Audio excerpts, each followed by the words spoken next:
James Slaugh. I was a survivor at Club Q. I'm Jancarlos Del Valle, also a survivor. And why was it important for you to be here at GLAAD tonight to talk, perhaps to talk partly about what you've experienced, particularly in this climate of so much anti-LGBTQ legislation? Seeing more representation, real representation in media helps to normalize it for everyday Americans. And so recognizing this type of representation here is really important. And I would concur 100%. When we see representation, when we see our community come together, and when we're able to be together, it makes us stronger. These awards are here to show that we exist. We're here for inclusivity, and we're not going anywhere. Especially in tragic events like Club Q, we want to make sure that we can always support our community in whatever way we can. And how is your local community right now as part of the healing and recovery process of Colorado Springs has actually been pretty amazing. So I think a lot more places have become inclusive. We've found many, many more locations that we can all gather that are open to LGBTQIA+. More drag shows have been present. I don't see a whole lot of hate. I have not run into a whole lot of hate from our community. They've come together in a very beautiful way. And are you seeing that also in terms of flags being put in businesses' windows and things like that? What ways are you seeing that? Yeah. Well, I'd like to shout out Ladyfingers because they had a campaign in Colorado Springs to cover the town in rainbows. And so especially downtown, that area, there's rainbows all over the stores showing their support. Around town, people's homes, actually we're seeing flags that are in support of us. So we're feeling really good about that. And were you regular patrons of Club Q? Yes, we were. We what actually did the place mean to you? Oh, yes. Oh yeah, we actually met at Club Q, and we're about to celebrate our 1-year anniversary together as a couple. So Club Q was a great space for us, especially at least from my story, because he has his own. From my story, coming out was a difficult process, and Club Q was a safe space where I got to meet him and feel more like myself.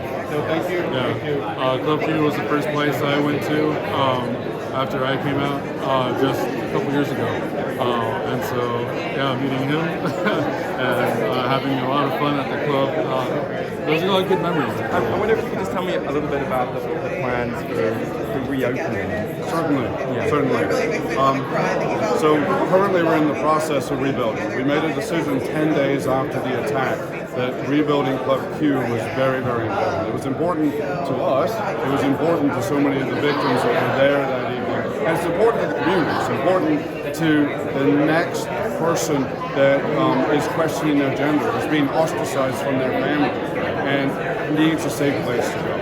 Also, obviously, we're not going to let one person's hatred come in there and take away from the next generation and from us, our home. And so we're in the process now of finishing up the design work. Obviously, there's a lot of additional things we're adding.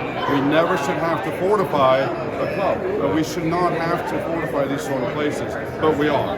We're bringing in bulletproof glass and different type of check-in procedures and duck and cover areas and safe rooms. All the sort of things we're seeing in churches and in schools are now having to come into these sorts of clubs to make us feel safe, to make our patrons feel safe. So we're in the process of finishing that. We're also working on a memorial tribute to those, and that will be on the property. This is Club Q's tribute to what happened, because this can never be forgotten. This must never be forgotten. We can't just reopen and pretend like this didn't happen. And that design will be announced within the next week. We'll be able to roll out what our tribute looks like, and then we're going to continue. And we are aiming to be open by the fall.